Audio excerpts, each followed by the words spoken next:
ಕಾರ್ಯಕ್ರಮದಲ್ಲಿ ಇವಾಗ ಮುದ್ದು ಅಯಾನ್ಶಿ ಕೂಡ ಜಾಯ್ನ್ ಆಗಿದ್ದಾರೆ. ಹಾಯ್ ಪುಟಾಣಿ. ಹಾಯ್ ಹೇಳು. Hi sir. ನೆಕ್ಸ್ಟ್ ಇದು ಟ್ರೂತ್ ಆರ್ ಡೇರ್ ಅಂತ ಹೇಳ್ಬಿಟ್ಟು ನೀವು ಸತ್ಯವನ್ನೇ ಹೇಳಬೇಕು, ಸತ್ಯವಲ್ಲದೇ ಮತ್ತೆ ಏನನ್ನೂ ಹೇಳೋಂಗಿಲ್ಲ ಸರ್ ಇದರಲ್ಲಿ. ಸತ್ಯ ಹೇಳೋಣ ಬರುವ ನನಗೆ ಸತ್ಯ ಹೇಳೋಣ. ನೀವು ನಿಮ್ಮ ಹೆಂಡತಿಗೆ ಹೇಳಿದ ಕೊನೆಯ ಸುಳ್ಳು ಯಾವುದು ಸರ್? ಕೊನೆಯ ಸುಳ್ಳ? ಕೊನೆಯದಾಗಿ ಹೇಳಿದ ರೀಸೆಂಟ್ ಸುಳ್ಳು. ಮರ್ತ್ಬಿಟ್ಟಿದ್ದೆ ನಾವು. ನೀನು ಜ್ಞಾಪಕ ಯಾವ್ದನ್ನಿದ್ರೆ ಹೇಳಿರ್ತೀವಿ ಸಾಮಾನ್ಯವಾಗಿ. ಹೇಳಮ್ಮ. ಏನಾದರೂ ಫಂಕ್ಷನ್ಗೆ ಇವ್ರದ್ದು ಯಾವ್ದಾದ್ರು ಫಂಕ್ಷನಿಗೆ ಕರೆದಿರ್ತಾರೆ, ಅವಾಗ ಅವ್ರಿಗೆ ಹೋಗೋಕೆ ಇಷ್ಟ ಇರಲಿಲ್ಲ.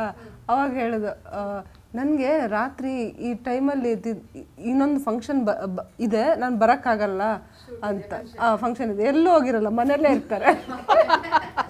ಸೊ ಎಸ್ಕೇಪ್ ಆಗೋದಕ್ಕೆ, ಮೇಡಮ್ ಫಂಕ್ಷನಿಂದ ಎಸ್ಕೇಪ್ ಆಗೋದಕ್ಕೆ ನೀವು ಮೇಡಮ್ ಅಂತ ಅಲ್ಲ, ಇವರು ಎಲ್ಲ ಕಾರ್ಯಕ್ರಮಕ್ಕೂ ಹೋಗ್ತಿರ್ತಾರೆ. ನಾವು ಯಾವ್ಯಾವುದೋ ಒತ್ತಡದಿಂದ ಬಂದಿರ್ತೀವಿ, ಅದು ಹೋಗಲೇಬೇಕಾದಿರಲ್ಲ, ಇವ್ರಿಗೋಸ್ಕರ ಹೋಗ್ಬೇಕಾಗತ್ತೆ. ಅವರು ನಾನಿದ್ದರೆ ಅಲ್ಲಿ ಎಂಜಾಯ್ ಮಾಡೋಕ್ಕಾಗಲ್ಲ, ಸ್ವಲ್ಪ ಕಷ್ಟವೇ.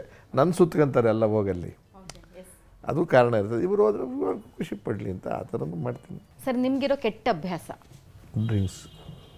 ಡ್ರಿಂಕ್ಸ್. ಸೊ ಅದು ಲಿಮಿಟೇಷನಲ್ಲಿದೆ ಇವಾಗ? ಲಿಮಿಟೇಷನ್. ಓಕೆ ಮೇಡಮ್, ಅದಕ್ಕೆ ನಿಮ್ಮ ಅಬ್ಜೆಕ್ಷನ್ಸ್ ಇದೆಯಾ? ಇದೆ, ಅವ್ರ ಆರೋಗ್ಯಕ್ಕೆ. ಯಾಕೆಂದರೆ ನಾನು ನೋಡ್ಕೊಳ್ಳೋರು ಅವರೇ ಇರಬೇಕಲ್ಲ ಅಂತ ನನಗದೊಂದು ಆಸೆ ಅಷ್ಟೇ. ಅದನ್ನು ಬಿಡಿ ಅಂದರೆ ಬಿಡ್ತಾ ಇಲ್ಲ, ಏನು ಮಾಡೋಕ್ಕಾಗಲ್ಲ. ಕೊನೆಯದಾಗಿ ನೀವು ಕಣ್ಣೀರಿಟ್ಟಿದ್ದು ಯಾವಾಗ ಸರ್, ಯಾಕೆ? ಇಲ್ಲ, ಸೀರಿಯಲ್ನಲ್ಲಿ ಕಣ್ಣೀರಿಟ್ಟಿದ್ದೀನಿ. ನೆನ್ನೆ ದಿವಸ ಏನೋ ಶೂಟಿಂಗ್ ಹೋಗಿದ್ದಾಗ ಅದೇನೋ ಮಗನಿಗೆ ಮಗಳಿಗೆ ಏನೋ ಪ್ರಾಬ್ಲಮ್ ಆಗುತ್ತೆ ಮದುವೆ ವಿಚಾರದಲ್ಲಿ, ಅವಾಗ ಕಣ್ಣೀರಿಟ್ಟಿದ್ದೆ. ಆ ಥರದ್ದು ನ್ಯಾಚುರಲಾಗಿ ಕಣ್ಣೀರು ಬರುತ್ತೆ ನನಗೆ.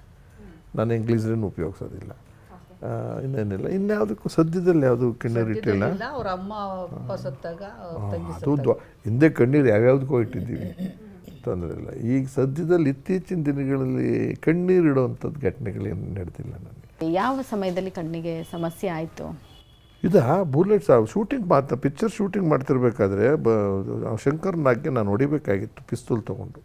ಅದು dummy pistol original, dummy bullet. ಅದು ಕಾಪರ್ ಪ್ಲೇಟ್ ಹಾಕಿ ಏನೋ ಮಾಡ್ತಾರೆ, ಪಟಾಕಿ ಹೊಡೆದಂಗೆ ಹೊಡಿಬೇಕಲ್ಲ, ಅದು ಬೆಂಕಿ ಬರಬೇಕು, ಗುಂಡೇನು ಹೋಗಲ್ಲ.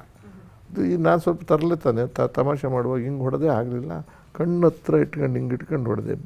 ಫೈರ್ ಆಗಿದ್ದು ಹಿಂದಕ್ಕೆ ಹೊರಟೋಯ್ತು, ಬೆಂಕಿ ಸುಟ್ಟೋಯ್ತು. ಬಹುತೇಕ ರೆಟಿನಾನೇ ಡ್ಯಾಮೇಜ್ ಆಗೋಯ್ತು. ಆಮೇಲೆ ಅಡ್ಮಿಟೆಡ್ ಟು ಹಾಸ್ಪಿಟ್ಲ್, ಪ್ರಭಾಯಿ ಕ್ಲಿನಿಕ್ ಅಂತ ದೊಡ್ಡ ಡಾಕ್ಟ್ರೆ. ಅವರು ಮೇಜರ್ ಆಪ್ರೇಷನ್ ಮಾಡಿ ಕಣ್ಣು ಬರೋದಿಲ್ಲ ಚಂದ್ರು. ಕಣ್ಣಿಂದ ಒಂದೇ ಒಂದು ಶೇಪ್ ಬೇಕಾದ್ರೆ ಕೊಡ್ತೀನಿ, ಬಟ್ ಕಣ್ಣು ಬೇಕು ಅಂದರೆ 10% ಸಿಗುತ್ತೆ, ಇಲ್ಲಿಗೆ ಹೋಗುತ್ತೆ. ಆಮೇಲೆ 2 ಕಣ್ಣಿಂದಲೂ ಬೇರೆ ಬೇರೆ ದೃಷ್ಟಿ ಕಾಣುತ್ತೆ. ಅದು ಅಂದರೆ ಇಬ್ಬಿಬ್ಬರು. ಸೊ ಪ್ರಯೋಜನ ಇಲ್ಲ ಸರ್ ನನ್ನ ಪ್ರೊಫೆಷನ್ಗೆ. ಕಣ್ಣು ಚೆನ್ನಾಗಿ ನಂಗೆ ನೋಡಿ, ಒಂದು ಕಣ್ಣು ಸಾಕಾ ಅಂತ ಕೇಳಿದೆ, ಸಾಕು ಅಂತ ಅಂದರು. ಮಾಡ್ಕೊಂಡು ಒಂದು ಕಣ್ಣಲ್ಲೂ ಇರ್ಬೋದು, ಮ್ಯಾನೇಜ್ ಮಾಡಬೇಕು, ಎಚ್ಚರಿಕೆ ಆಗಿರ್ಬೇಕು. 1991 ಆಗಿದ್ದು ಇವತ್ತುವರೆಗೂ ನಾನು ವಿಚಾರಾಗಿ ನೋಡ್ಕೊಂಡಿದ್ದೀನಿ.